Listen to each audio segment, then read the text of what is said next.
All right. Okay.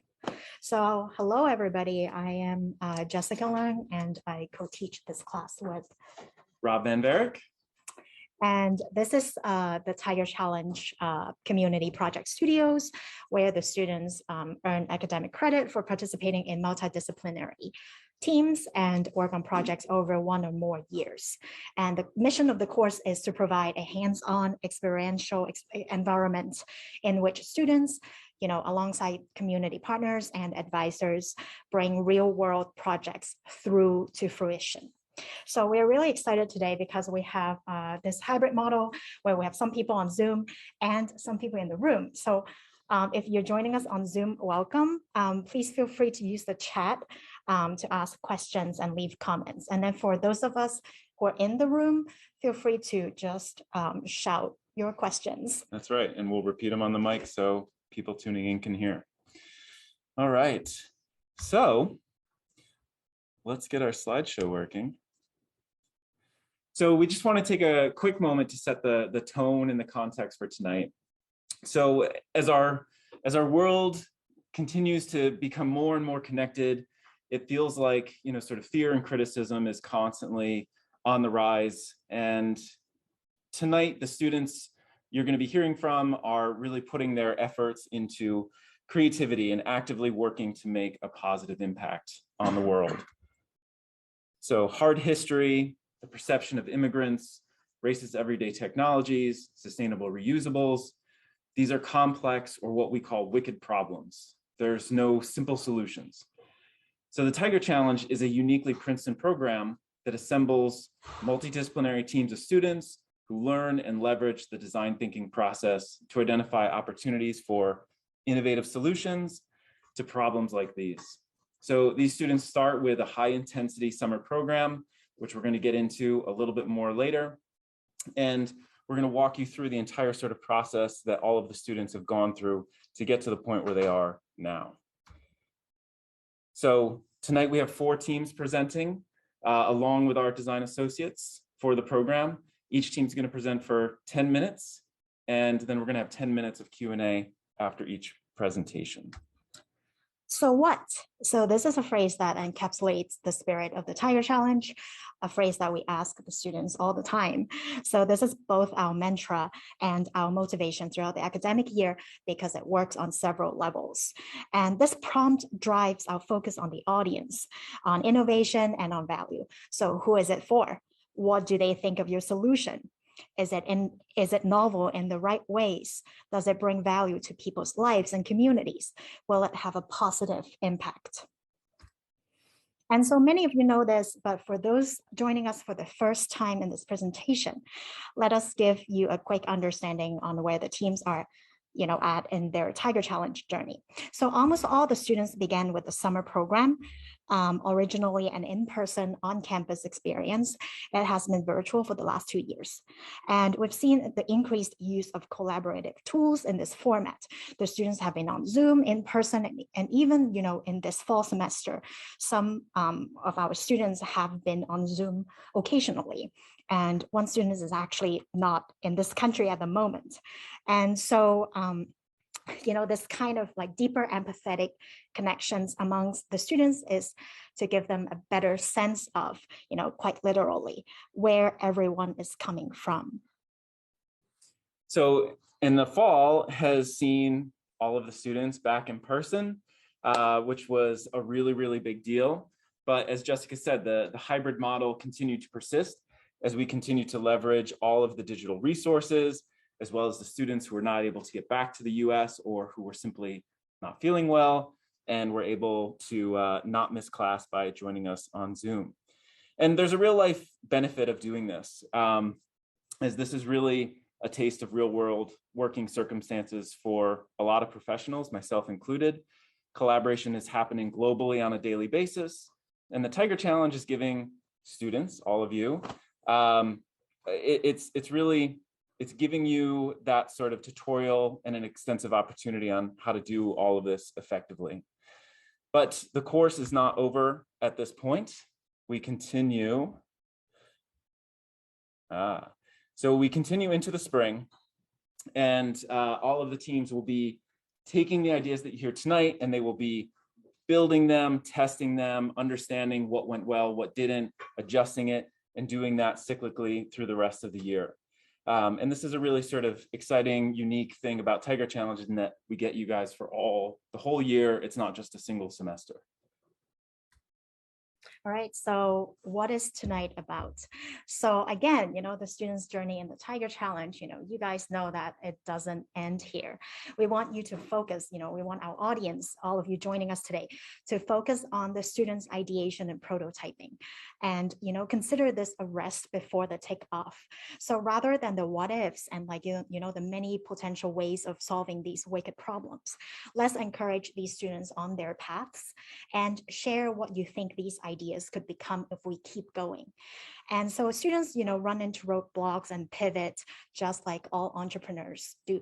The ideas you see tonight are the results of ideation that has been happening since the end of the summer. And many of the teams have pursued many directions and pivoted several ways already. And as designers, we're aware that designs are forever work in progress. So we ask you to help analyze the design proposed by the students and give them feedback as to whether the solutions meet their objectives. And we see this as a group conversation with the ultimate goal of nudging the designs forward. So we hope for tonight to encourage collaboration, cooperation, and connection. And anyone's work can influence the work of others. So, we have students here today, and we have you guys joining us on Zoom, whether you're a collaborator, an advisor, or partner. We would also, encourage feedback and comments. So tonight is also a celebration of the hard work of the students throughout the semester. This is also the first time since the beginning of the semester that we are back together as a cohort, because the students actually meet in 2 groups on 2 different days. So for those who are joining us in person, welcome. We'll have packaged hot meals after the presentations, and for the students as well. Hooray. So finally, to look at all of this from a much wider angle, the Tiger Challenge puts a Princeton spin on human-centered design that we encourage all of you to use as a filter for any feedback tonight. So while the teams have approached these problems using design thinking methods and mindsets, we find that these tools are tailored for more traditional commercial innovation endeavors. So in order to focus on the next 100 million person idea instead of the next $100 million idea, we tune these methods, and the teams are focusing on solutions that are feasible to implement at a local level, but have the potential to scale. Or as we like to say here, start local, then we go global. So without further ado, one more time, here's tonight's agenda. We're going to start with Phoenix. We'll invite you all to come up. We're going to do 10 minutes, and then we'll do Q&A after that. So welcome to the stage. All right. So you are over here. Can you show that? We may need to unshare and reshare. Okay.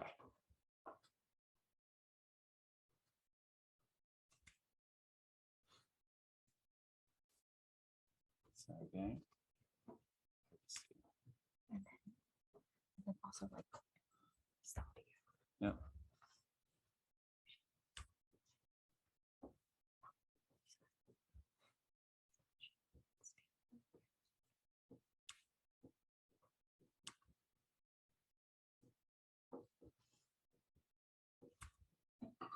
Left.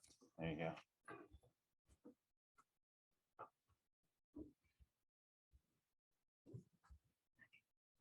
Take it to the beginning.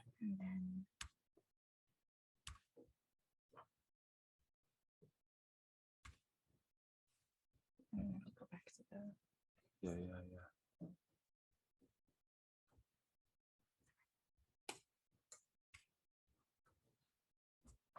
Good. Hi, everybody. Hello. Welcome, both people that are visiting here and everybody online. Glad you guys could make it, and we're really here to show you what we've been doing this fall, and we're really excited about it. So the last time you heard from Phoenix, we had enlightened you with our research on the subject of hard history. its importance within the future of American education, and the difficulty in teaching this at times grisly reality. Engrossed with what it takes to unlearn the narratives of history which our understanding of ourselves and others are based, we asked a few questions. How do you get someone to understand that their perception of history is a product of a white supremacist matrix? The answer is you can't. But what you can do is you can give them the ability to educate, empower, and ultimately transform themselves. Switch. So in the summer, we focused on problems facing teaching hard history within the classroom, but we had come to a big problem, and that's that the traditional American lecture assessment-based education system just doesn't work, especially when teaching content that requires empathy and self-analysis. We need a new way to usher in a new way of learning that is centered around self-knowledge and curiosity so that we can break free from the old mold and transform ourselves as a nation and as a country. And so we pushed against this problem, and we wanted to create something to teach this content that fully engages people's beliefs and their ways of thinking. So our user, first it had begun with the teachers in the classroom and how they engage the classroom and what content they're using. But after a very emotional and very eye-opening interview with one of our teammates here, TC's teacher, where he told us about his kind of enlightenment to the Black struggle and the hard history, things such as the Tulsa Race Massacre, and also his own family members and granddaughter being half African-American. We kind of saw a new user and a new market that we could connect with and that wanted to learn about hard history and, you know, is very curious and knowledgeable. And so this new user is curious and knowledgeable, both individual as in groups. And so from that information, we kind of started to focus the scope down to not just teachers, but pretty much everybody who can come and learn from this. Just depends on who you are. And so we'll show you how we focus the scope. I'll send it over to Anka, who can explain in much better detail. Yeah, so hello guys. I'm kind of just here to kind of quickly take you through the journey of how did we get to our solution. And we had this whole process during the summer, and we had some really big takeaways leaving the summer. And I guess that the things that I really wanted to focus in about were just kind of like, how exactly can we teach hard history? So we understand that there's a lot of people that might want to learn hard history, but from teachers and from everybody else, we have heard that it is very difficult to teach. And mainly what we understand that is the difficulty of it is just that everybody starts at a different level and they have different emotions and understandings. And if you try a kind of deterministic approach, everybody's going to take a different takeaway and things can go wrong for everybody and nobody's going to understand the same thing. So one of our big takeaways is how do we make people to learn at the same time, but learn at their own pace also? So this is one thing that kind of guided our process. And the second thing is just that education in general is kind of very stale right now, and nobody's really enjoying the process. It is very forced, and especially from students, we hear that they're just kind of sponges of information being thrown at them and not really engaging in their own learning process. So kind of trying to implement these two things, we've had a lot of ideas going into the fall semester. And I want to kind of quickly touch upon two ideas that were really interesting and ended up kind of shaping our final solutions.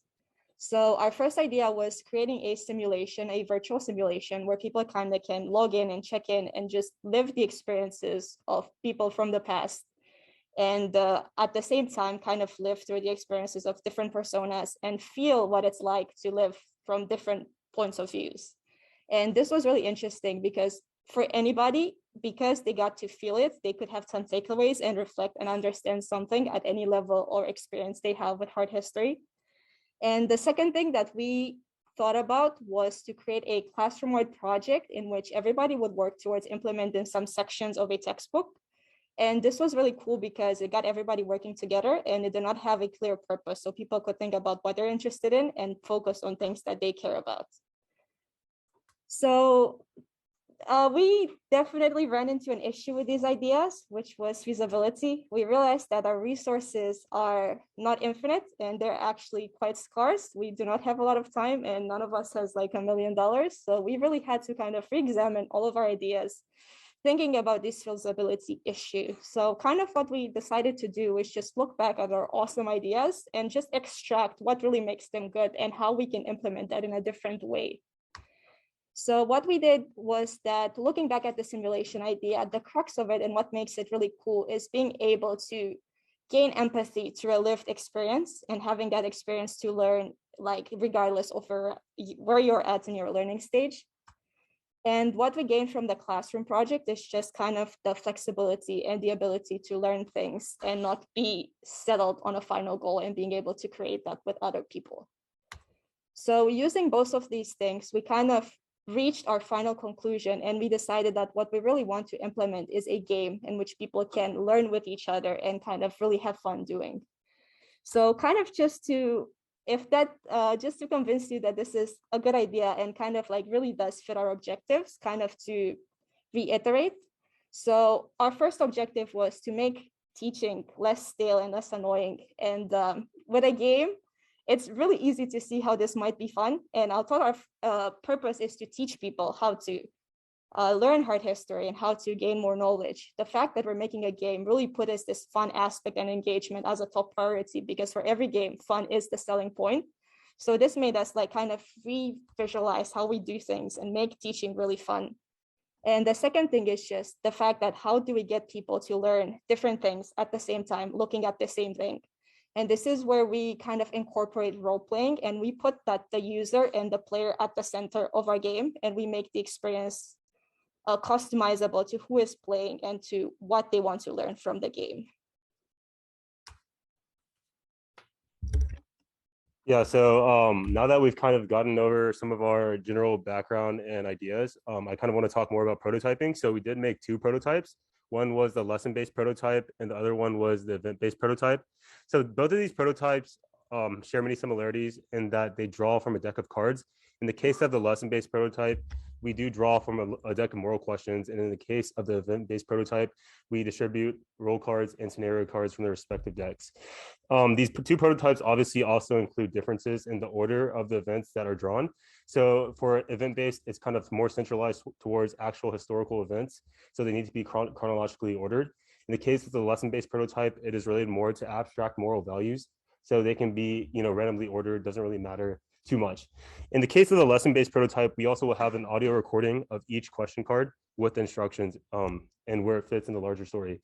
So another similarity, and this is the main similarity that both of these prototypes share, is that they both kind of revolve around our concept of this alternate reality, which is essentially the players of the game work together and they are kind of learning from each other from their different perspectives and from the deviations of their decisions from the reality of history. And they kind of just go through these situations related to hard history. So we did actually play our lesson-based prototype on Zoom in our Zoom class before Thanksgiving. So on the left here is the transcript from one of our questions that we asked. So the question is, what is one of the first things you do if you were in the purge? So obviously everyone in the call, you can see here in the transcript, they all had their respective answers. There were many similarities, but there are also many differences. We also have a short video, but since we're running a little bit short on time, we can just skip over that. All right, yeah, so this is kind of a gallery view of us when we were playing our game. We all look pretty happy, so I take that as a good sign. So originally we only planned to play one game, but because of continuing interest, we decided to play a new game and kind of change some of the rules a little bit and see which one would work better with our idea. So in both scenarios, the answers are read anonymously, and there are 2-minute decision periods to determine the winner of each round. And the differences were that in the first scenario, the entire group judges at the end on who the winner is, and on the other scenario, it would be a rotation of singular player judges, which was kind of inspired by Cards Against Humanity. So what we found was that in simulation 1, we had people talking a lot more. There were a lot more interactions, and there's a lot more active learning going on from the perspectives of others, and we really preferred this. In simulation 2, it was a lot quieter and there just wasn't as much interaction. So it was definitely a good thing that we tested both of these scenarios.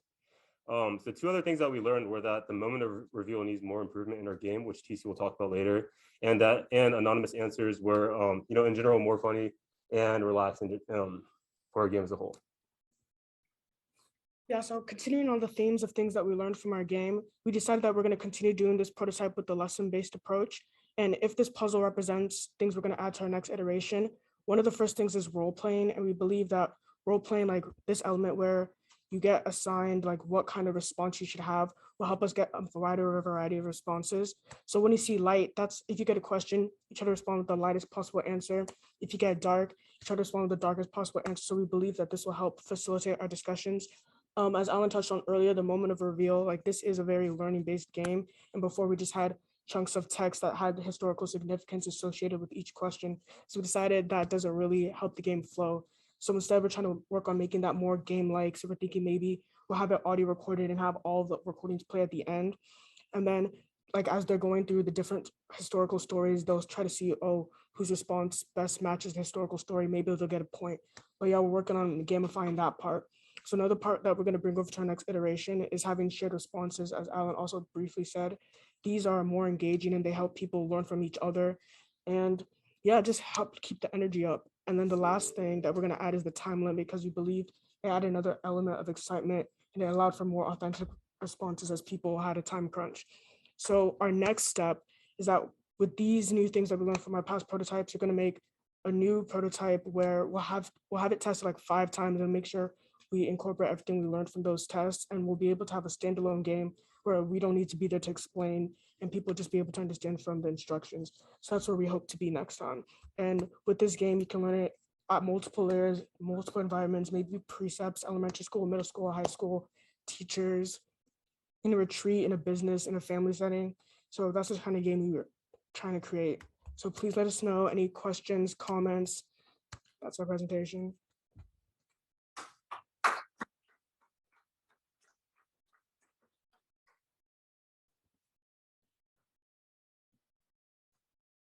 Who has questions? Anyone? Can you see the chat? Yeah, I can even see the chat. That's on the screen. It's the code of the So for the students, you guys.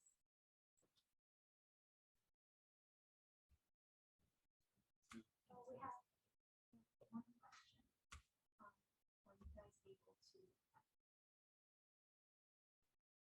Always So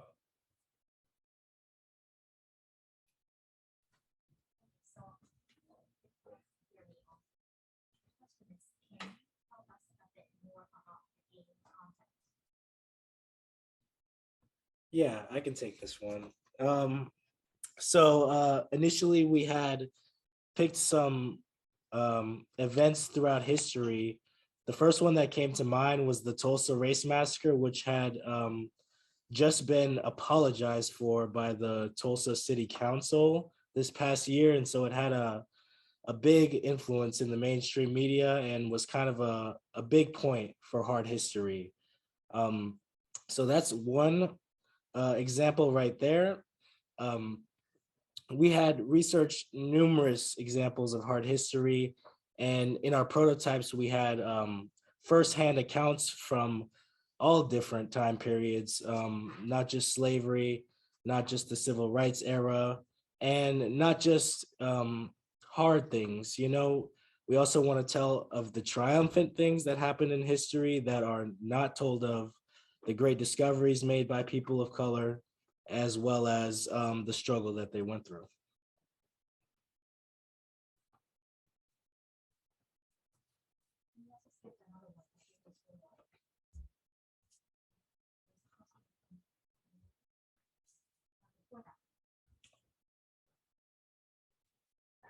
Right there.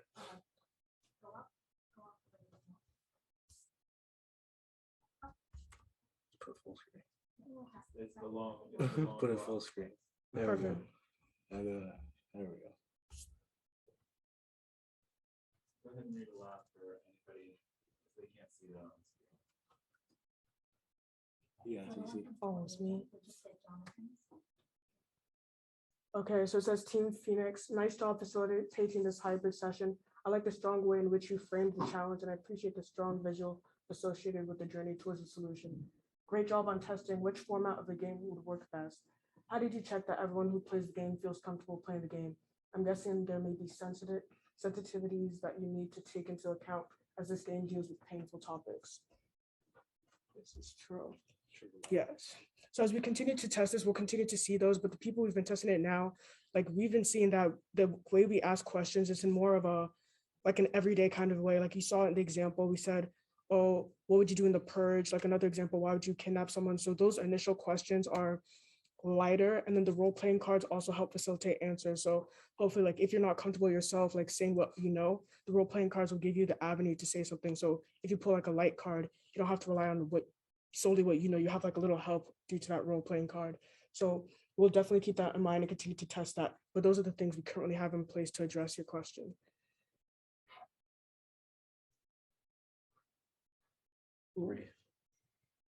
Oh, another question. What is evidence that the students have learned, grown, or haven't that you might look for in your next round of prototyping?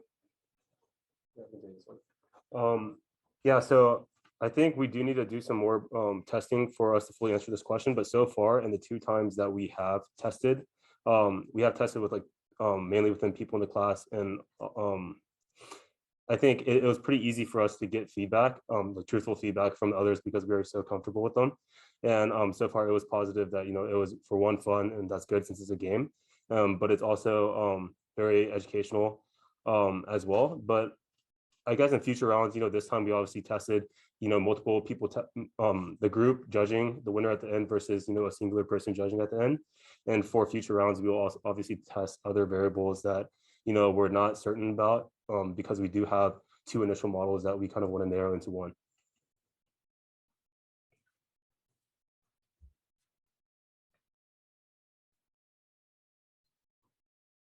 This one, is there training for educators who decide to integrate this game into their classrooms, however those spaces look? What is the response? What is the responses to the questions reinforce racist thinking? Does someone monitor and correct that? Like our initial idea approaching this game was that everybody comes to the table, like comes to the playing table as an equal. Like people don't usually prep for games. So we were just saying, so people can learn from each other, that they'll all just come with equal understanding. We weren't planning for any training beforehand. That is something to consider. And there is, so we initially started with the educators, right? And then we kind of switched over to this game. But like most things, there will be a website and like kind of a how-to for educators that want to put this game or play this game in the classroom is definitely a great idea, and would be on the website.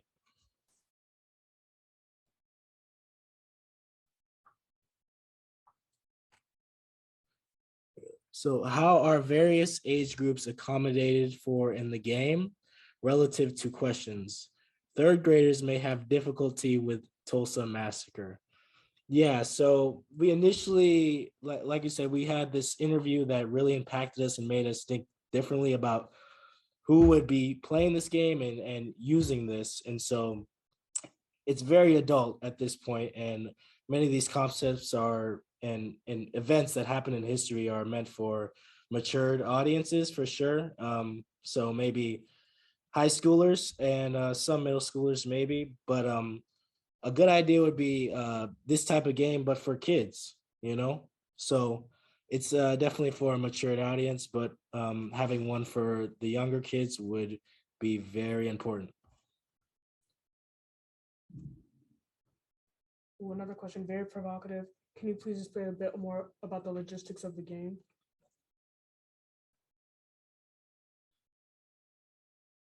What does it mean by logistics? Yes. Which part? Wait, which part of the logistics? Like the whole, like the instructions or the mechanism, or yes, which part?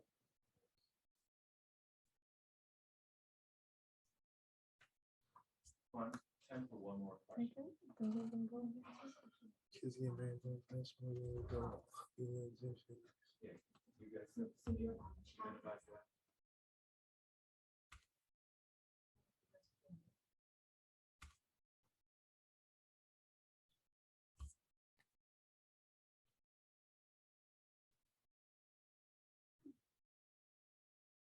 Which one do you guys want to take?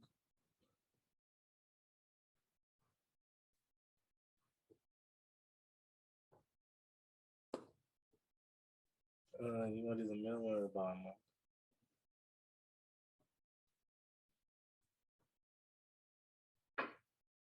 Let's go with the middle one. So we have a question here in the Q&A. It's like, how would you answer a board of ed member who says this will make my child feel guilty? Well, if they feel guilty, certainly the language and how we approach these things is very important. So on our end, it has to be framed in a way that makes nobody the victim, but puts learning, honesty, and empathy above everything. So we're gonna try our best so that people don't read these things and feel guilty. If they do end up feeling guilty, that is exactly what we want, because it will require them to look at their own beliefs. And in this case, if it's a child and they go to their parents and say that they're guilty, have the parents look at their own beliefs and what they're teaching the kid. And so ultimately it's doing its job. Thank you. Thank you.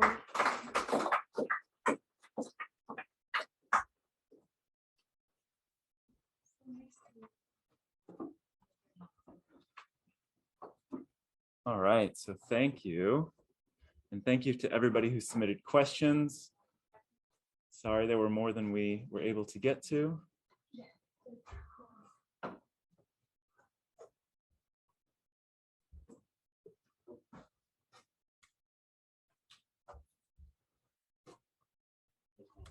We stitch videos together and it's in our folder. Yeah. It's in your folder.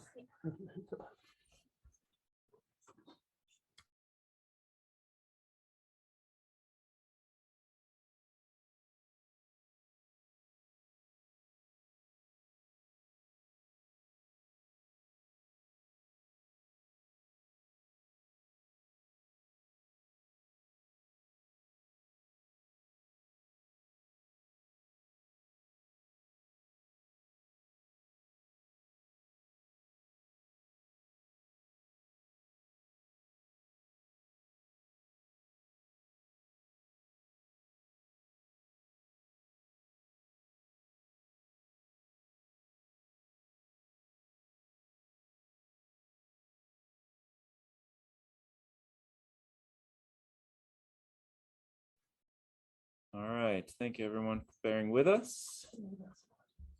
So here we go. Hang on.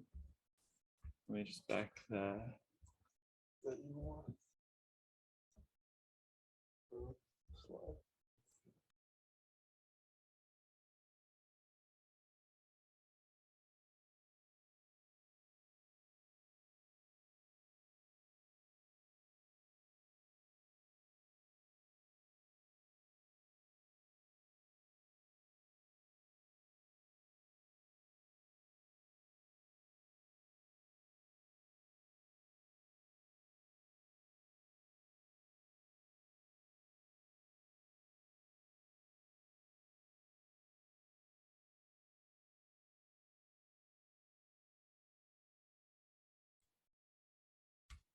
Screen up. There you go. Take it away. So for our presentation, we stitched together a video. We each created a video about what this project means to us and why we decided to focus on food. And we found this to be the most effective way of presenting our ideas and our journey, especially since one of our members is in Russia. So we wanted to make this a more virtual experience.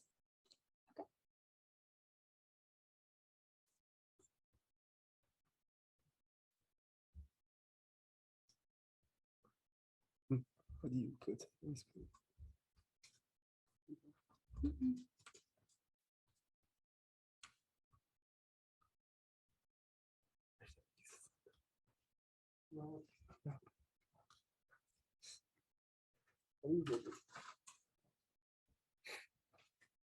Off to the left. Left. Oh. Wait. Oh. Oh, there you go.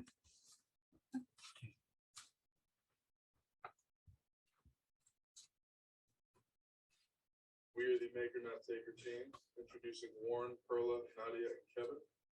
What Maker Not Taker is that currently there's a misconception about immigrants in the United States that they are a net negative to the country. We know that this is statistically inaccurate, so we as the Maker Not Taker team went out and tried to find out why this is happening and if we could help reverse it. We consulted with our experts on the topic and found that there's a lack of recognition for immigrant contributions in the United States, as well as language barriers that make communication difficult. So we began to brainstorm ways that we could combat this issue.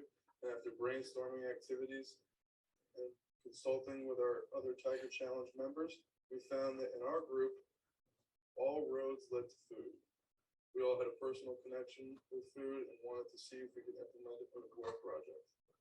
So we went back to our experts along with more interviewees and discussed food and whether or not they thought food could help mend any of the issues we identified earlier. We came to realize that food breaks the language barrier due to food being a universal language. Anyone can communicate through food. And it also helps with the lack of recognition and promotes culture sharing due to food not only being a way for someone to show what they can do, but it's also a great tool to spark conversations about other people's experiences and different cultures. After realizing how powerful of a tool food was, we again came together to see what we could construct to have food help us try and mend immigrant misconceptions and bring people together.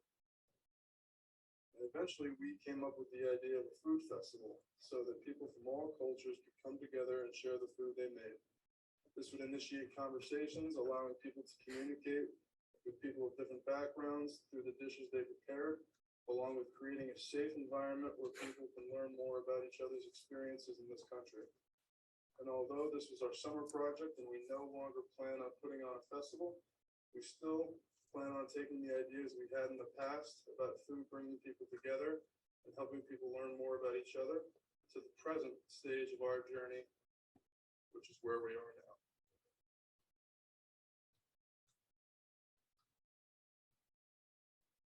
Coming into this project, my team and I were eager to reframe the narrative of immigrants, to counter the harmful perception of immigrants as welfare magnets, and make the contributions of immigrants known. This was the wicked problem we seek to address.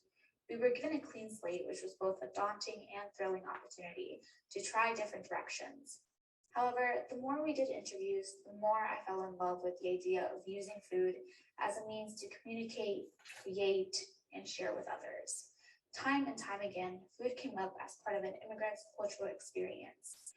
From eating their first American burger at Wendy's in Tyler, Texas, to keeping in touch with their culture through a traditional German breakfast each morning. Food is connected to new experiences and old traditions, to the vibrancy of culture and people. Conversations arise not just from how a food is prepared or how it tastes, but also from the personal stories and cultural values tied to them. Over the fall semester, my team and I did several projects around the idea of food and potlucks, but I want to share one of those experiences in particular. Over fall break, I traveled to New York City with a group of friends to try an authentic Korean barbecue restaurant named The Woo. Here is a picture of us that day. Half of us is Hispanic and half of us is Asian, but with only one Korean present. It was an enriching experience because not only did we try Korean dishes for the very first time, but we found similarities between Asian and Latin American cultures and the types of foods we ate and the cultural significance behind them. One such example was the bowl of white rice given to us as a side dish. Although it may sound very simple, the bowl of rice was the topic of a very lengthy conversation. We discussed how Asians and Latinos alike have rice at almost every single meal, almost religiously. My friend even remarked that in Korea, people say that a meal without rice is not a meal at all.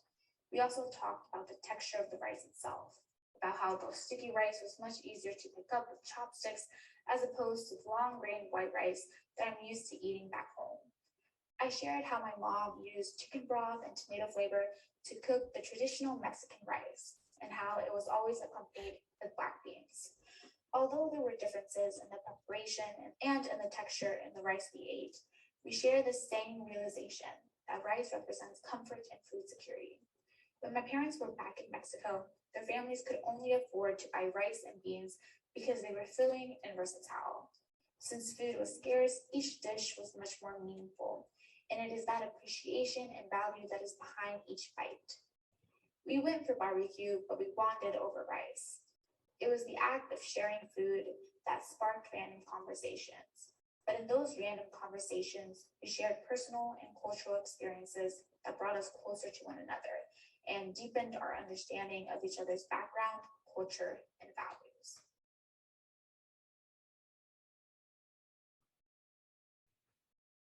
Hello, this is Warren from the Maker Not Taker team. Outside of that, I'm also a food connoisseur as well. Not only do I love doing lots of drawings of food, have a photo album completely full of restaurants I've eaten at so far, I've also participated in a culinary internship during high school to learn more about the creation process of food as well too. I just love how it allows me to connect to different cultures, including my own Vietnamese, Chinese, and American background. I love sharing cultural dishes, each of which hosts its own unique stories as well too. Some examples include how gold ingot-shaped dumplings represent future wealth, the stories of the Mid-Autumn Festival and legends of the moon goddess is encapsulated within a single mooncake, and the traditions of making fish during Chinese New Year, a custom which is rooted within how the Chinese word for fish sounds akin to the word for abundance, even beyond cultural connections. I love how food allows me to connect with others and make new friends as well too. This semester, I made a friendship entirely based on instant ramen. For the past months, we would research the best brands, constantly watch reviews on the best instant noodles, order them, and share. From the basic cup noodles to more advanced Japanese-style udons to spicy Korean broths, we would discuss each ramen's unique taste and research the background of them as well too. And now, I want others to feel the same connection with food through potlucks and help them share stories and feel the same sense of belonging with people of different backgrounds through food and have a belonging within their own cultural identities as well too.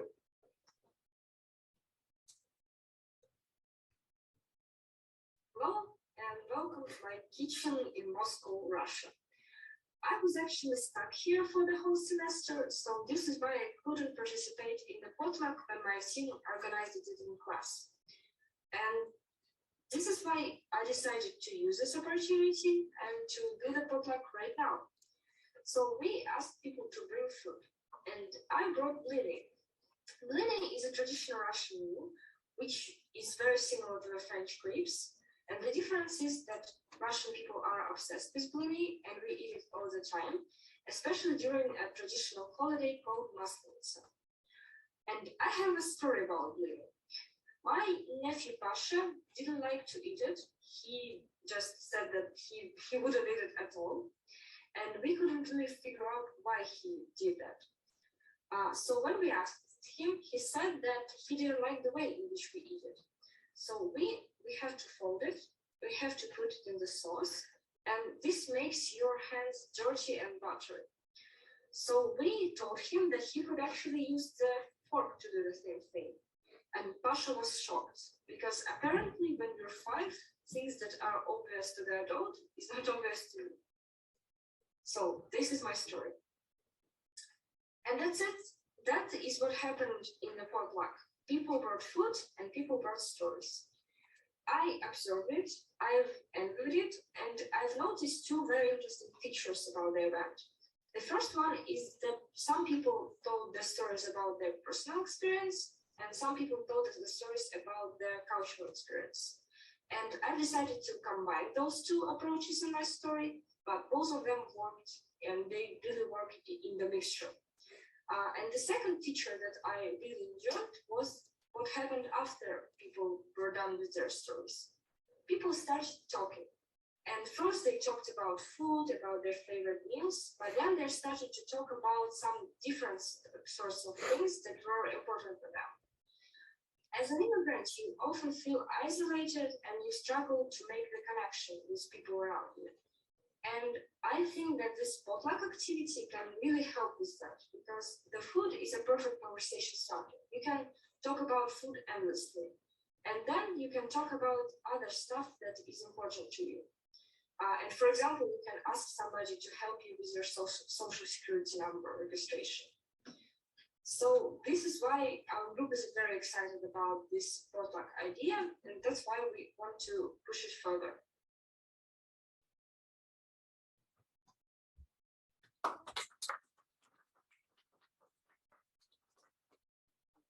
We will now take questions. You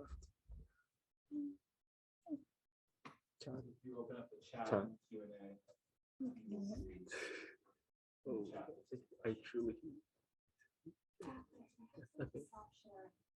Yeah.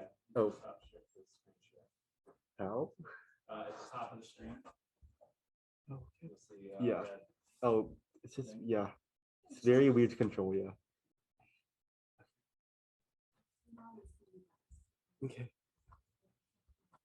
Okay. Let's come in. Okay. See. Okay. Yeah. Oop. So what were some cultural aspects besides food that you learned about in conversations? So from our experiences, we learned that sometimes, so in terms of most of the conversation started with food, but it went out and broadened from that. And in terms of my potluck with my friends or our trip to the Korean barbecue, we also talked about the cultural customs of sharing food. So it's not specifically about the food itself, but the topic and the idea of sharing with people. So I compared it with my experiences here in the United States and with my family, that whenever we go out to eat for dinner or for lunch, we always order our own meals. And it's, I think, part of the American independence, that we want to be more individualized. While in other cultures, the idea of sharing is, it's very communal, but it's also a method of bonding for people.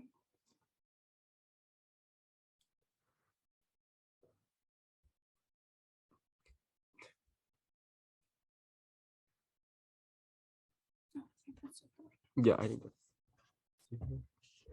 Wait, just. Okay. How will people who live in predominantly white areas learn about immigrant culture through food if there are few immigrants around to share it? So parts of the Midwest, people in white areas should still learn to appreciate different cultures as well too. So our idea in doing this project, we were focused on areas in which there is a large immigrant population, because first of all, our target audience are the immigrants themselves who have just come to the United States. So we want them to integrate and to share their experiences with those in their community. So we want to focus on them. First off, but we do want everyone to learn about different immigration groups and different experiences. But our focus right now are solely the newly arrived immigrants. And in the future, if our target audience expands and we want to reach more predominantly white areas, the use of a online potluck over video like we're doing right now would definitely be something we have and will look into. Yeah.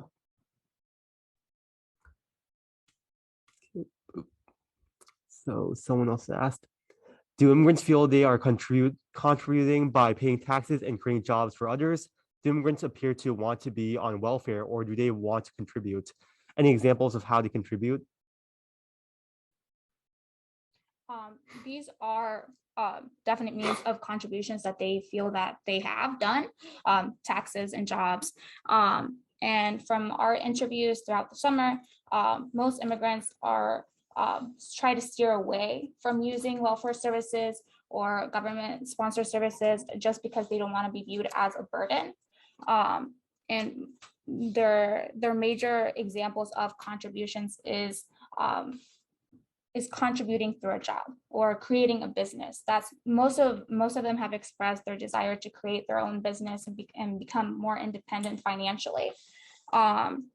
And because of the negative perception around welfare services and of using assistance, they want to steer away from that. Did you or your interviewees experience any breakthrough moments as you did this research, as in, what was something that truly surprised you that you learned?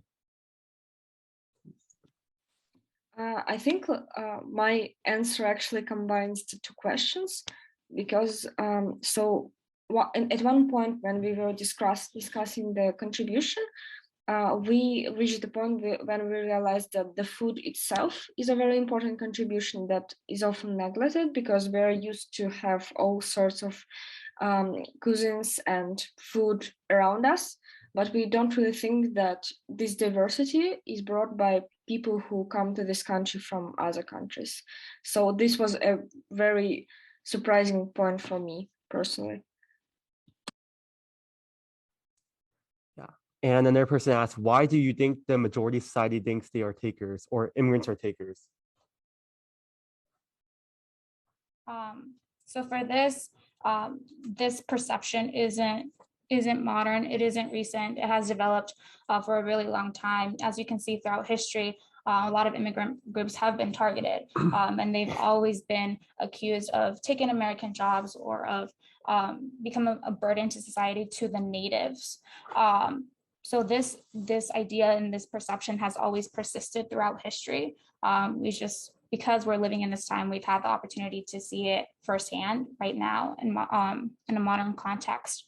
But it's always been there, and it has been taken advantage of, especially because of political advantages and tactics. Yeah, I was just going to add there, the narrative lately is that these people have to be, like you said in the presentation, a net negative for the country in order for some political plans to take forth and to get support. So lately, it's just been drawn more in the spotlight, but it's definitely always been around. All right. And okay. Thank you so much. We're going to take a short break. So for those of you in the room who need to take a moment, stretch your legs, please do. So we're going to take a quick break. For those of you who are joining us virtually, we will be back in a few minutes. We will start again at probably about a minute after 6. All right. We are back. And so now we have the Racist Algorithms art exhibit. So take it away, team. All right. Welcome, everyone. Thank you guys so much for coming. So we're the Racist Everyday Technologies team. One of our members is in Korea serving in the Navy, so it's just us 3 for now. But we would like to present to you our art exhibit that is a combination of the past semester and the summer of work. So our Tiger Challenge problem is a little bit unique in the sense that it's sort of an up and coming issue that's been gaining a lot of popularity in the last decade or so. So it's not a problem that as many people are aware of, but we want to raise awareness, and that has sort of been the focus of our art exhibit, sort of shifting from the solution to backtracking a little bit and making sure everyone is as aware of this problem as they should be.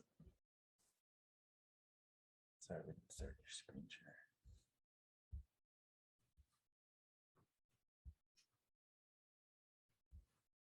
Is there a way to get the slides up?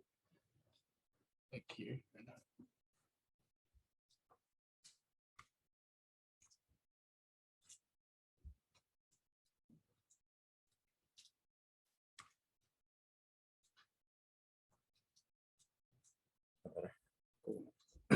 You good? Yeah. All right, so the users for our exhibit, there's primarily, we want it to be open to all the people of the Princeton community that have any type of interest in personal data-driven algorithms and their role in our day-to-day lives. But specifically, we want to highlight and target specifically computer science majors, as well as social sciences, sociology, anthropology, because these are the people that we're really going to have in the future that are going to be making big changes and impacts on racist technology and its future within our society. Yeah, and so ultimately we decided on our solution being an interactive art exhibit that illustrates the impact of racist algorithms on our daily lives.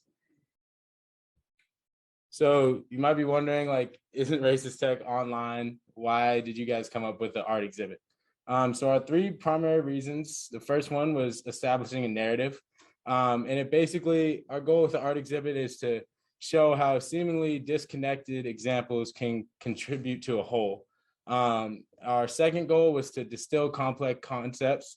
So we were hoping that with a visual and example-based presentation and exhibit, we could kind of bring new people into a topic that might be somewhat new to them. And lastly, we wanted it to be immersive instead of overwhelming. And we could do that through interactive parts of our exhibit and just getting people to have greater engagement with the topic and specific parts of the topic that we want to highlight. And on the right side of this slide goes towards another point, which is just that art is a very powerful medium. And we have a couple more examples that sort of illustrate how art can really encapsulate a societal problem in ways that other mediums really just can't. So here's another example of two powerful images. So for some context, these two images were generated by, or they weren't generated by, but they were labeled by an AI algorithm that's designed to just label pictures with what is in the picture. And as you can see, the image on the left was labeled as a toy, and the image on the right was labeled as a Bolshevik. And both of these labels really fail to encapsulate what the image shows. And this is the type of problem that we hope to expose and get people to think about as they walk through our exhibit. So you may remember this sort of visual infographic from the summer, but now it's expanded. So this is an infographic of the various industries and fields where racist technology has crept into. So it's not a problem that is in, say, just housing or just the medical field. It's a problem that sort of is in all parts of our daily lives. It affects all of us. So we wanted to pick an art exhibit because, yeah, racism in technology has a lot of moving parts, and it's hard to show that all these parts contribute to one unified narrative in a medium that sort of doesn't allow users to walk through all of the different pieces and compare them in their mind, which we will show in the next slide.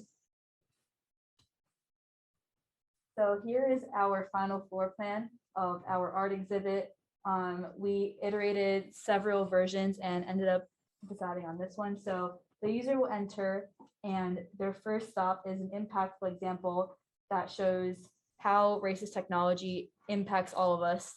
And then from there, they will go up and learn a little bit about algorithms. So sort of like a background, how algorithms are used, the weights and inputs that lead to certain outputs, and sort of like a background on that. And then they'll learn about proxies, which we will describe on the next slide, but are in essence substitutes for protected classes like race that allow algorithms to discriminate. And from there, we'll look at examples from natural language processing, which deals with sort of human text and voice, and a lot of places where there's a lot of variation in human speech pattern from culture to culture, and a lot of algorithms are trained on primarily English. American English cannot sort of handle differences in culture. And then from there, armed with sort of a background on algorithms, we'll go look at a timeline of racist effects from algorithms. So for example, we have the history from 1950s redlining to online targeted advertisement discrimination, and how companies such as Facebook can target different populations based on their zip code to apply to different housing accommodations. So that segues really nicely into targeted ads and surveillance capitalism. And then from here, we go sort of today to social media bubbles, which all of us are affected by, and delve more into echo chambers and how each of us experience a different world online due to information about our personal data that most of us probably aren't really aware of. Finally, we go to alternatives and next steps. So ways that all of us can protect our digital privacy, ways that we can learn more and hopefully spark a lot of interest. And finally, after going through the entire exhibit, the users will go back to the impactful example and hopefully see it in a new light and maybe get inspired about ways that they could fix that problem in the future. So just to go over some of the key terms we've been using, especially in our floor ground. we started off with proxies. Alia touched on it a little bit, but racial proxies are essentially just factors that are highly correlated with race, and they're often used discretely. And a lot of the time we're seeing them pop up in algorithms. During our time in the affordable housing spectrum this summer, we saw it a lot with zip code, credit scoring, and criminal records, which were largely leading to racial discrimination throughout the affordable housing application process. And then targeted ads and surveillance capitalism are two related concepts. With targeted ads, we kind of just mean any ad that is based upon a company selling your user data so that you can get customized ads. And then surveillance capitalism is just a broader term for a marketing strategy where companies will collect all of this data, analyze it to try to get you to buy more of their products. And then natural language processing is a type of AI that interprets human language and seeks to analyze it in ways that can be very subjective and lead to a host of problematic results. And then finally, with the social media bubbles, again, we touched on it a little bit earlier, but this is basically just what is being brought to you online, how your profile is bringing you into an area that you might be stuck in and you might not even know about it, and just how that profile online can affect the things you're seeing on a day-to-day basis. And to give you a sort of visual as to what our specific sections within the exhibit might look like, here is a little bit of our thought process for the natural language processing section of the exhibit. So on the left, you can see, I'm not sure if you can see the text, but it's two examples run through this algorithm called Perspective API, which is an algorithm that tries to tell you how toxic a piece of English text is. And basically it rates something like Black Lives Matter as way more toxic than All Lives Matter. And it's a very opaque algorithm, and we're not really sure where these numbers come from, but it should be pretty clear that if this algorithm is implemented, it could lead to a lot of issues with like censoring free speech and just messing with our public discourse in ways that are harmful. And then the middle is a sort of mock-up of how we could make this concept and present it in a more interactive way, maybe by having users guess toxicity ratings, see if that aligns with their internal beliefs about how toxic statements are, and just to get them to reflect about what could be the consequences if something like this is like secretly slipped into, say, a comment section on YouTube. Like, what could be the consequences of something like that? Here's another example of problematic natural language processing. It reflects a phenomenon called garbage in, garbage out. So Tay is a bot developed by Microsoft, released in 2016 for, I believe it was one single day. And the idea was for them to train Tay on Twitter users and have users converse with the bot to train it. And within a day, the bot learned to be insanely racist, sexist, homophobic, pretty much every bad and discriminatory belief system. And so I don't know if you guys can read this, but the first one says, we're going to build a wall and Mexico is going to pay for it. And then this one down here is pretty horrible. So this is created by Microsoft, which is a powerhouse in sort of big tech and overall managing the tech scene. So if a company that big creates algorithms the chatbot is something that users were able to see, but based on how bad this is, one can only imagine like how bad the algorithms that they use that they sort of aren't showing to the public. And we want to raise awareness about that and bring light to that topic. So here is our progress made so far. It consists of research, partnerships, and benchmarking. So over the summer, we interviewed a wide variety of experts and professionals in industries and those affected on the ground, ranging from those in the affordable housing industry to those that are professionals at AI and ethics companies, to those that have been affected by the affordable housing industry itself. And we've compiled this extensive research into several categories, which you saw on the exhibit. And we've looked at past and existing projects in the technology art exhibit space, which is a pretty niche space because that's sort of a crossover that not many people would expect. We've created numerous potential floor plans. Some of them had 2 different loops. Some of them had a smaller loop and a bigger loop. And we tested all of these for efficacy and sort of tried to figure out the floor plan that would best get our narrative across. And finally, we've established group partnerships with groups in the AI and ethics space, as well as in the design art exhibit space to advise us and guide us as we move forward with our exhibit. And then to close us off, here are some of our next actions. The first and probably the most important one is to gather experts, specifically in art, so that we can bring this exhibit to life. And then technology, just to sort out the pieces of our exhibit that we want to incorporate. And then reaching out to the Princeton Art Museum, which is where we hope to have this exhibit brought up. Define in more detail the sections of the exhibit, in addition to having them made and checking the technology. And then lastly, we want to prototype and bring this exhibit to life in a maybe the Princeton Art Museum. That'd be really cool. But just make sure that this exhibit and the things that we're incorporating in it are actually working by bringing people in and kind of test running it. And that's all we have. So thank you. Any questions, just hit the chat.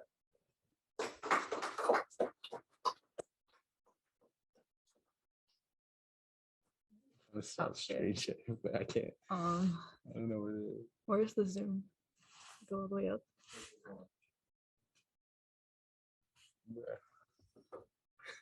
You try going to the left. Oh, Yeah, okay, wait, just. Yeah.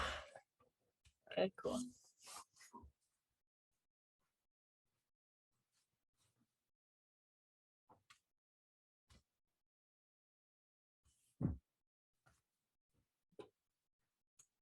She answered herself.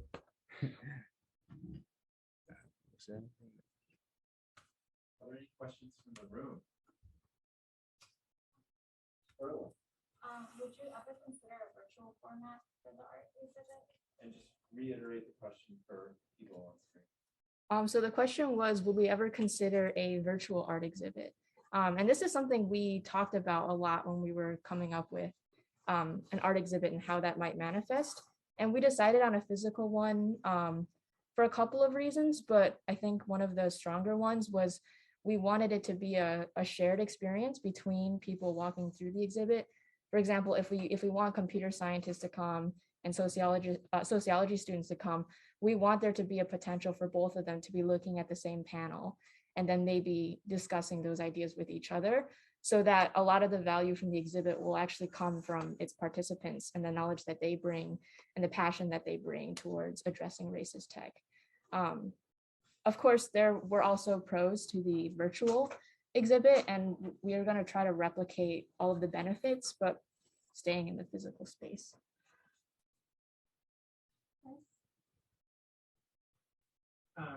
So great job. I really like this idea and the research you have in terms of this idea of algorithms and racism. I think one of the interesting things that come up with this is that, you know, the algorithms, when employed, perpetuate systemic racism, because what it's done is learn from the existing culture that we're super racist, right? And so what that ends up telling us is if we measure something, the bot is going to be racist, right? And what's interesting in that is a couple things, which is one is how do you help? So with an art exhibit, is it just the intent just reinforcing that, you know, there are some things in the world that we are measuring, and the AI could actually be very powerful in surfacing what parts of that are racist. And then two is all the things in our life that we're not measuring that is allowing racist decisions to continue, right? Where people don't feel, you know, like in human resourcing and all this other stuff, if you don't ask about race and then you can make decisions, then it's not racist because you weren't measuring race, right? And we know that's not true. But the other part is this distinction about, and I'm curious how you get your thoughts, when is it okay to have algorithms help communities who are defined by race be together versus when you're highlighting an algorithm that's saying, because the algorithm isn't going to know, it's going to know that this is marginalizing certain kinds of people by race or segmenting them. It doesn't even know if it's marginalizing train it, right? And then in some cases, it's very important to have communities for belonging and those kinds of purposes for race. And how, I'm wondering if your exhibit could help people think about how to think about that and the way technology would either perpetuate it, or do you want race to be eliminated? When is race useful? When is it not useful? Yeah, that's something that we definitely haven't really sat down and thought about yet. So I appreciate you for bringing that up. And that's definitely something that we'll look in, like when we want, like how much, because right now we've kind of just looked at eliminating it and trying to deal with it in that way. But you're right, there are senses where you do need to incorporate race. So thank you for bringing that up. Yeah, and I think what we have talked about is mostly on the like exposing algorithms how they currently function. But what we can expand upon is maybe at the end of that, so people don't walk away just feeling helpless or like this is just the status quo and it's always going to be like this. We could potentially add a section that's more future oriented about like how can these same technologies be used in actively anti-racist ways. And yeah, that definitely gives us a lot to think about. Thank you. Okay, so another question we have in the chat, Amanda Ryan said, amazing job in topic teams. Since social media and similar systems, as you pointed out, are driven by members of the public rather than the architects of the system. Do you think that social media constructs are fixable? Or do you think another drastic shift in the way we communicate with each other is necessary? So we actually have thought about this a lot as we were sort of researching echo chambers and digital segregation, because part of it is reinforced by the algorithms. Like if they know you're, say, like an Asian female from New Jersey, they will feed you content that other people of a similar demographic enjoy. But on the other hand, a lot of digital echo chambers are self-selected, because if you guys know, like, especially like back in the heyday of like political campaigning, a lot of people would go and unfollow everyone who didn't agree with their beliefs just because like they're like, I don't want to be interacting with these people. I don't want to see their opinions. So it's sort of like this feedback loop of like users putting themselves in the spaces that they want, but also them unintentionally being pushed into spaces that maybe they don't want. So I'm not too sure. Yeah, we're not too sure what the right way is, because on the one hand, people want to see content that they enjoy, but on the other hand, we don't want to be pushed into seeing content that we don't enjoy just because of our demographics. Yeah, I think like one of the things we hope our exhibit will do is to help people make that distinction between like what are just our inherent human traits and problems versus what is being like heavily exacerbated by these algorithms. Because only if you know how these algorithms work can you actually make those distinctions. So for example, like the recent Facebook whistleblower, the example that she used was that it's very replicable, where you can create a profile, have it be a teenage girl, have it like a couple of fitness accounts, and then a couple of clicks later, it's just anorexia content. And so if you're that teenage girl, like people might be looking at you and looking at your feed and saying, well, maybe you have this problem, like you are overly conscious about your weight and you have this disorder. But if we know how these algorithms work, then we can make the distinction between how much of this should we be looking at this girl, her home life, her mental health, versus how much of it can we actually attribute to this piece of technology. And so like being able to fully unpack that situation depends on people knowing about the technology involved and not just seeing the effects of the user and the impact. Yeah. All right. Thank you.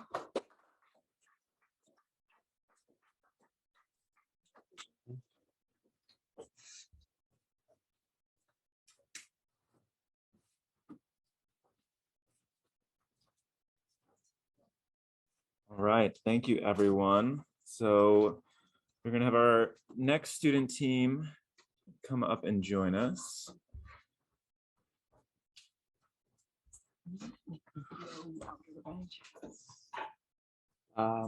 If you need, just because it's kind of soft sounding.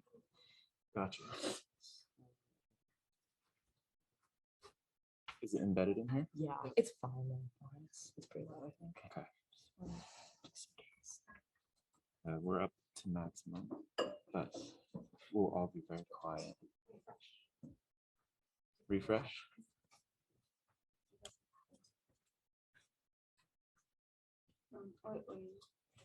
Yeah, we checked it earlier. So I think we're good.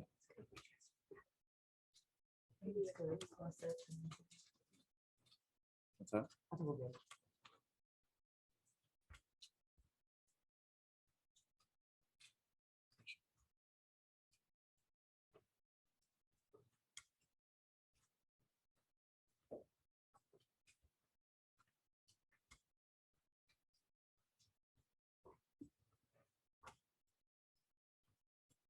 Okay.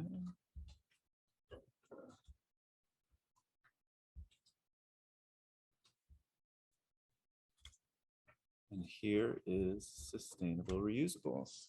Take it away. Hi, so we're the Sustainable Reusables group, and our problem actually consists of two problems. So the first one has to deal with single-use plastics and their abundance, producing 300 million tons of waste annually. And with the pandemic, this number might actually probably be higher now. So the solution to this isn't something we've done, but rather the state has done, and that's the New Jersey Plastic Ban Bill. And this bans plastic from all stores in the state, as well as banning paper bags in stores greater than 2,500 square feet. And while in theory, this should work really well, from our research, we found that there probably will be one large issue with this, and that is reusable bags being used as single-use bags. And this is an issue because reusable bags have a much greater upfront environmental cost to produce. What I mean by this is taking a look at a plastic bag and looking how much energy, emissions, and water it takes to produce. It's relatively cheap. The big environmental issue with plastic bags is mainly their afterlife. But to actually produce it, it doesn't require too many resources. Looking at paper bags, on the other hand, it requires 4 times the energy, double the emissions, and almost more than 17 times the amount of water. And taking a cheap reusable bag, it requires even more energy, produces more emissions, and requires a lot of water as well. And that's just the same, like one bag each for these numbers. So if a reusable bag is only used 1 or 2 times compared to a plastic bag, in reality, it would actually be worse environmentally. So the problem our group wants to tackle is that with this ban coming into place, that reusable bags are actually used as they're supposed to be many, many times and actually have a positive environmental impact. And that's where our solution comes into play. So to demonstrate our solution, we have a short video. And yeah, our basic premise is to encourage customers to bring their own bags in exchange for rewards.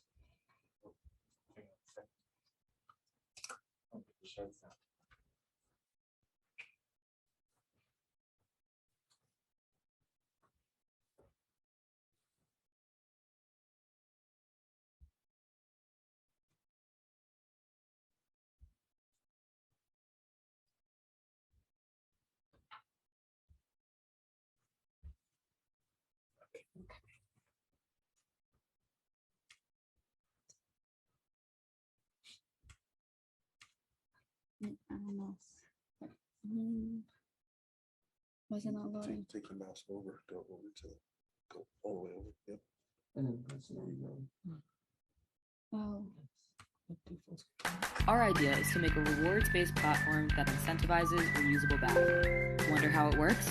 First, a cashier will ask if a customer brought a reusable bag. If they did, the customer will be able to access unique rewards and earn points.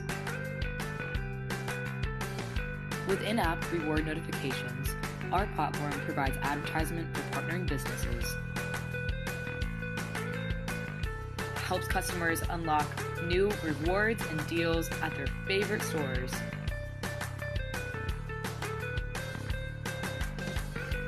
and most importantly, save bags. Help save the world one bag at a time with Bagit.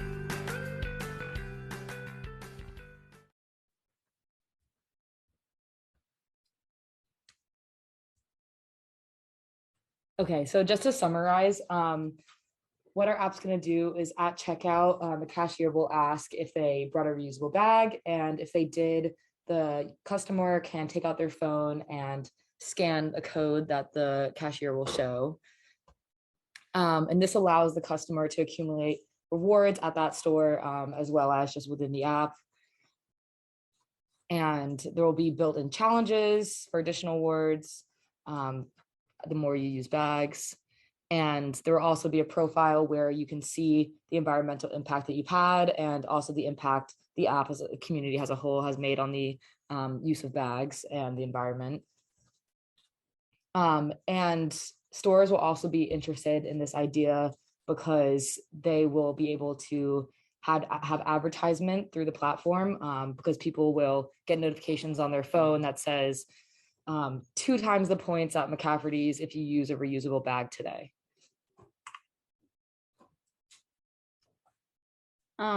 So now I'm just gonna talk about how we reached our solution.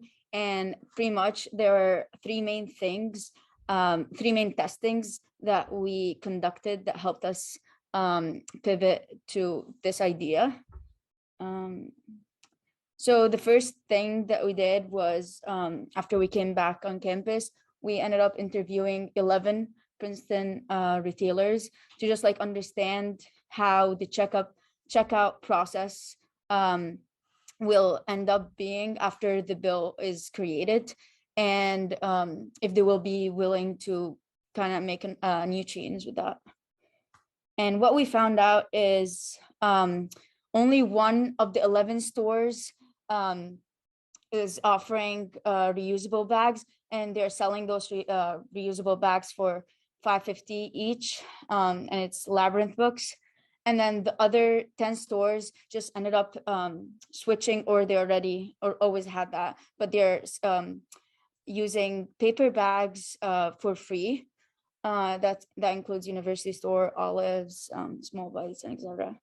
And pretty much what we kind of discovered from those findings is that, or like those interviews, that stores smaller than 2,500 square foot, which is pretty much every store beside like Costco, Walmart, like Target, all those big retailers, will just end up switching to paper bags.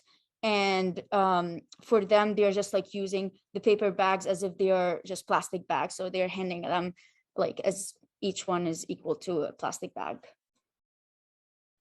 Second thing that we did is that we kind of examined and watched and like talked to students on campus about their waste habit, and especially with paper and plastic products, and also in the Princeton town. And what we found out is 3 things. There's a lack of recycling bins on campus and Princeton town, like NASA Street. And with that, there's a lack of patience from most students when recycling bins are like immediately not available to them, and they have recycling products in their hands, which means they end up just like disposing those recycling products in the trash bins, regular trash bins right away. And the third thing is that there's a lack of awareness with recycling protocols from students after we talk to them. And then with that, like what we got as the general idea is that after the bill is conducted, like is in effect, which is in May 2022, sorry, paper will of course like increase, and that will pretty much like shift us from plastic pollution to like paper pollution, as you can see, like people are unaware of like how to even recycle paper, so like paper will not even be a lot of like the paper will not end up being recycled.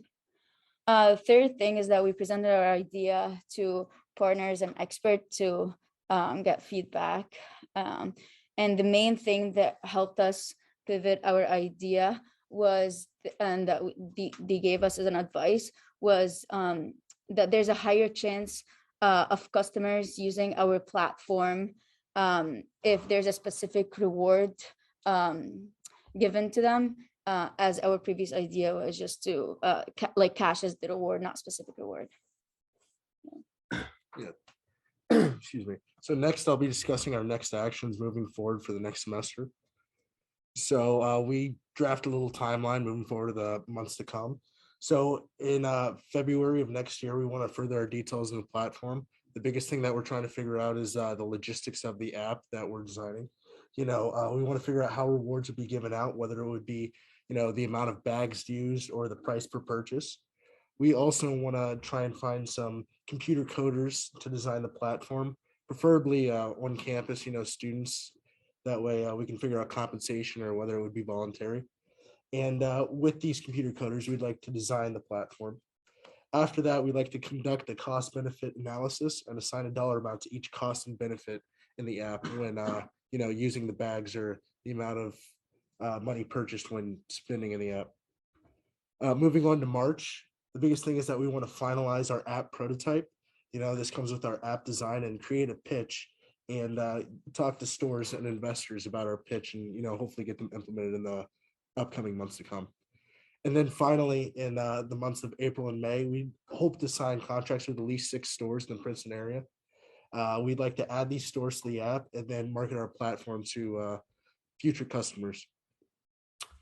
And then just to finish up, I have a little quote that kind of relates to sustainable reusables. It does not matter how slowly you go as long as you do not stop.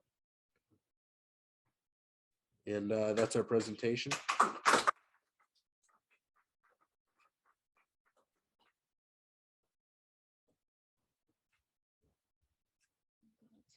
Yeah, bring up the Q&A in chat. Okay.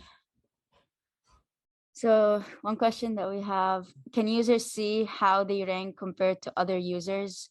Folks love a little competition. Yeah, so we talked about that, but we would love to incorporate a competition ladder, pretty much. People compete with each other, so get them to use bags. Yeah, if people get a little more competitive, then might induce people using their bags even more, and it just kind of feeds their competitive spirit, gives them some more rewards, but also helps the bigger purpose of the app or platform, I mean. Also, just because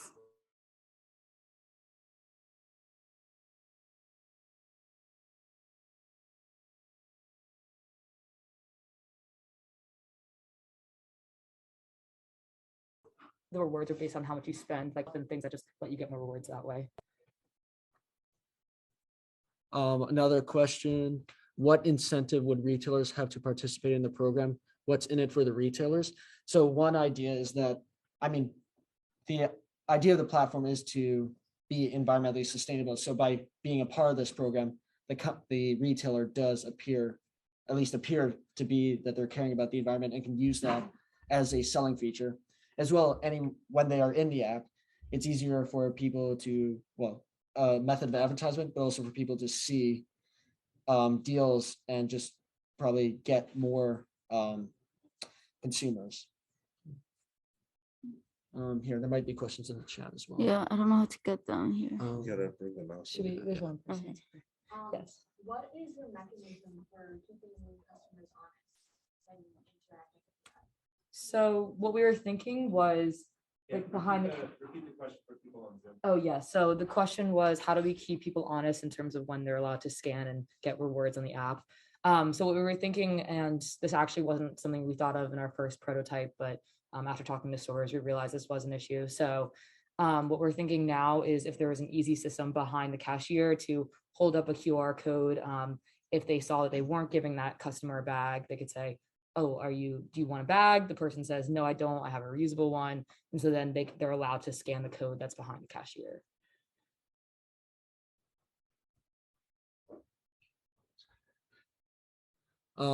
I've been astonished at how unavailable recycling bins are on campus. Are there any perks for reusing different types of bags, plastic versus fabric bags? I think the goal is, it doesn't really matter. It's all about just bringing your own bag and not getting a new bag. So adding to the idea of accumulating new bags in the environment. So just our idea is to eliminate the whole idea of purchasing a new bag. Yeah, I think a big part of it is trying to keep it simple as possible. So honestly, we don't really care if you come to the store. Obviously this wouldn't be possible in New Jersey, I guess, with no plastic bags, but we don't care if you come with a plastic bag that you got from another store, because that means that plastic bag is being used 2 times, and just another plastic bag in theory then doesn't have to be produced. So the goal is really just to eliminate or minimize how many bags are being produced, no matter what kind of bags. Have you thought about encouraging reusable bags, but not necessarily encouraging more consumerism? Yeah, I mean, without the stores. yeah. And we I talked to the people on campus over the summer. It's been a little while, but I think was it the initiative? The name is escaping me right now. But we were focusing more on the plastic bag ban as it relates to stores and consumers in that aspect. So therefore, we haven't really focused on using that or implementing that into campus. We're more focused on the idea that with stores not being able to give their customers any plastic bags during checkout, that we could probably not necessarily capitalize, but not monetarily capitalize. Let me say, but capitalize on that and try to limit the amount of bags being consumed from there. Last question.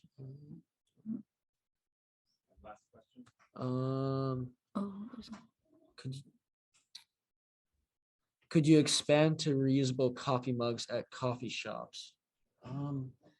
Yeah, I would think it would be possible. I guess like we still have to work out the logistics, but I don't see, kind of just thinking about it right now, why it wouldn't work. And yeah, trying to expand to other reusable products, I guess, in more of a, I guess, food or beverage aspect could be a next step as well.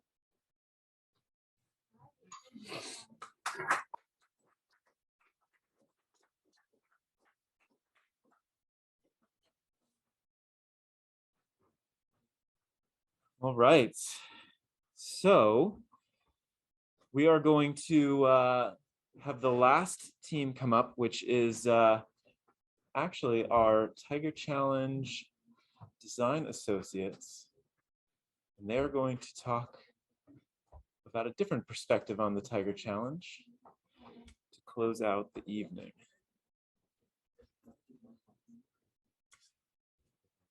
All right. So your slides are here. You don't have any audio or anything, right? No, we don't. Okay.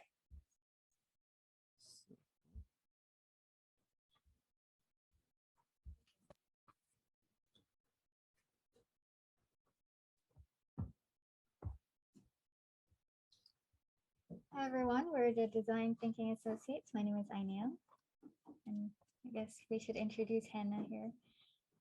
Hi. Okay.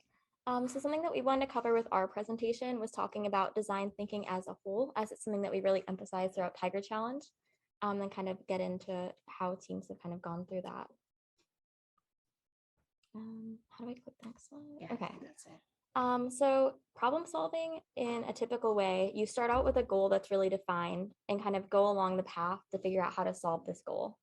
And sometimes it's without the background knowledge that you might need to really tackle the problem well, which is why we really like design thinking. So starting out with like a broad problem and narrowing it as you hear from more stakeholders and learn more. And that's kind of covered throughout the Tiger Challenge program. In the summer, teams meet with stakeholders and people involved within their little realms and ventures, which design thinking really emphasizes, because we really want stakeholder satisfaction, approaching the problem from a lot of different angles to kind of narrow it down and figure out what exactly you can do and how you can solve a specific element of it. And not just focusing on commercial sales, but really hearing everyone out, which is especially important for social impact ventures in particular.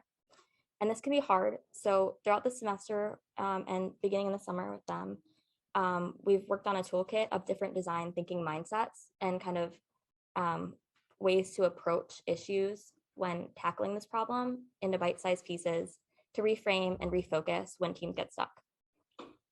And we just want to make sure that through this toolkit and through the other elements of being associates, teams are able to understand and implement these mindsets in future years.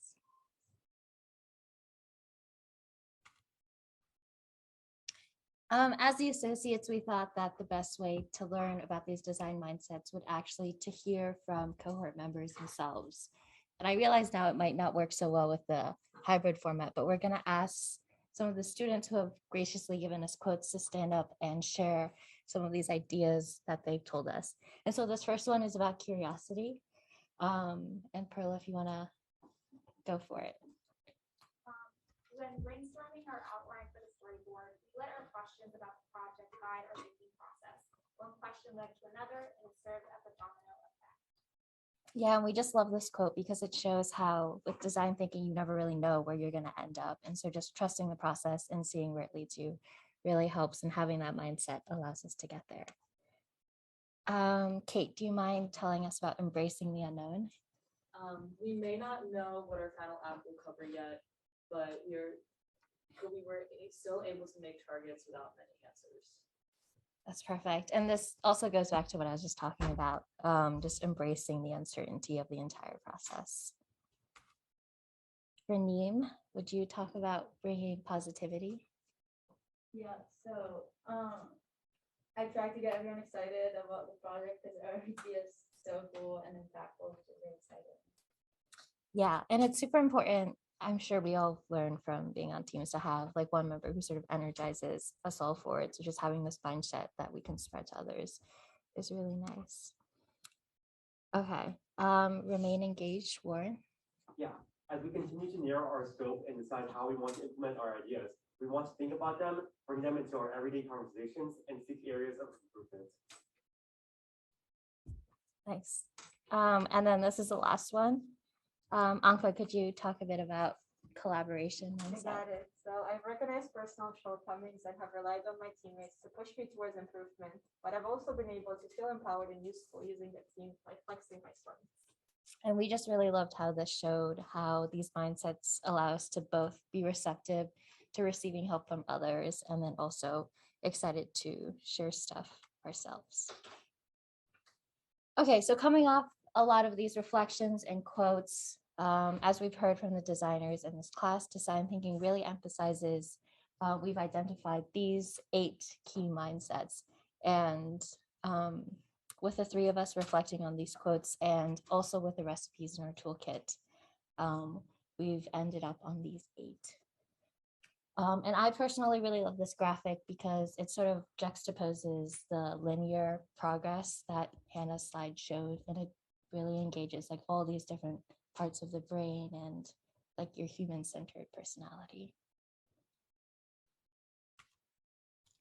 So as the associates become part of your design journey, we want to show you this kind of how you guys have witnessed a very engaging mindset development throughout the semester and how the process have helped you to develop as a designer.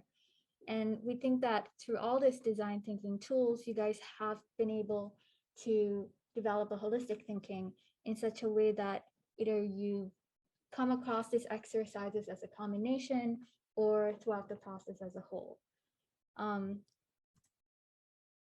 We really wanted to showcase this conversation from a storyboarding exercise from one of the team.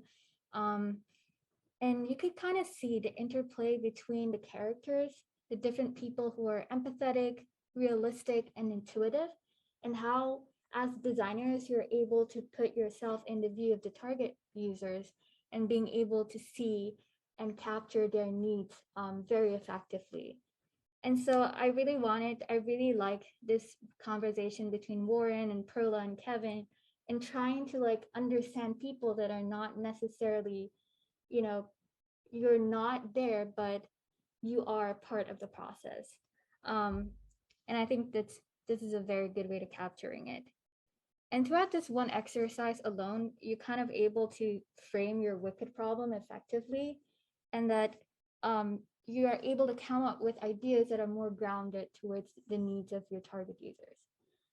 So before I end, I really wanted to, again, remind you, while this is not a very intuitive process for all of us, but it is ingrained in us. And as we empower those mindsets, we can become a more holistic, a more person-centered designer. Thank you. We'd love to take any questions.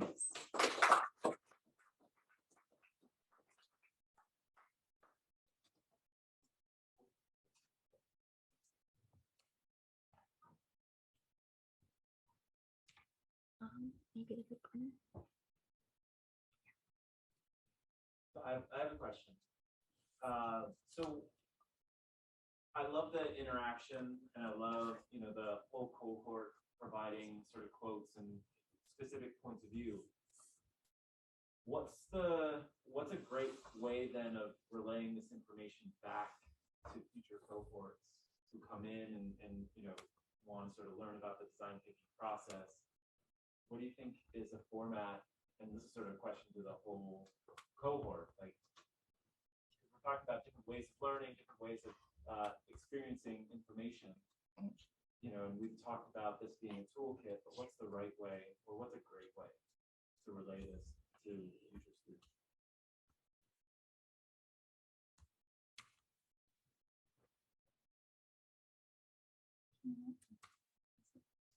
Like another way in addition to the toolkit itself, to ensure that other students get the same information that we want to capture throughout people's time in Tiger Challenge.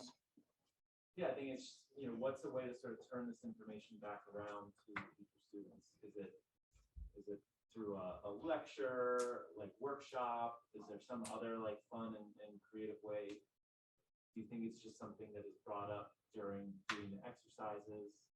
I think that would be sort of an interesting thing to explore moving forward to the next step.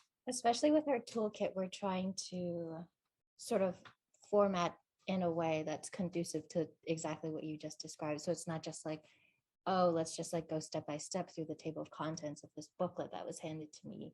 But we're trying to like include these quotes and also all these mindsets to sort of create that atmosphere. Yeah, also just jumping off of that, I really wonder if there is a specific learning methods that people feel are very effective to them, and whether that is different across, either it's different across the different wicked problems, or is it different based on individual personality? I kind of want to hear from the students in the room, just looking at what the associates presented. Any comments, feedback? I feel like one idea to answer the question would be like bringing back like Tiger Challenge alums to like kind of talk to the new players and like tell them about their experience, because I feel like sharing experiences like the way people experience it is like the best way to kind of go with how we reach to the end goal. Do you think that a good way to incorporate alums, like stories and information, might be might be useful in a video format, kind of paired with the booklet element? That way, it's a little bit more personal. I feel like it's better than just quotes, because like when you talk, it's just like a different experience, and like when you speak freely. Yeah, that's a good idea. Catherine? I think also when you have that slide that said with the different characteristics of each person, how they kind of add to the team. It's kind of a type of activity we also did on our sports team, where we looked at all of our strengths and how that contributes to the team. So I think having, like maybe at the beginning, just outlining kind of, because I think everyone resonates to a certain extent to some characteristics more than others. So I think just highlighting the strengths of each of those and letting people resonate with parts of it, or even have a conversation about what they think they add. It lets everyone feel really appreciated and just like work more cohesively together. Do you think that a good way to go about that might be through like a personality test or something like that? Maybe we did like a really specific like positive psychology test, which you could do, but also I think through just open conversations and kind of self-identity of what you think you might be. Okay, good suggestion.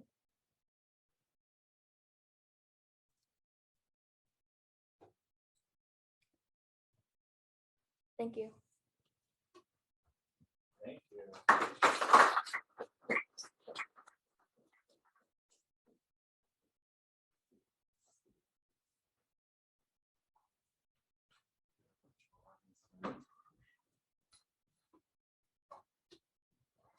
All right, so that's it for tonight. And thank you for being with us till the end. We welcome feedback. So if you have more comments and feedback, feel free to send those to us as well. Thank you, everyone. Good work.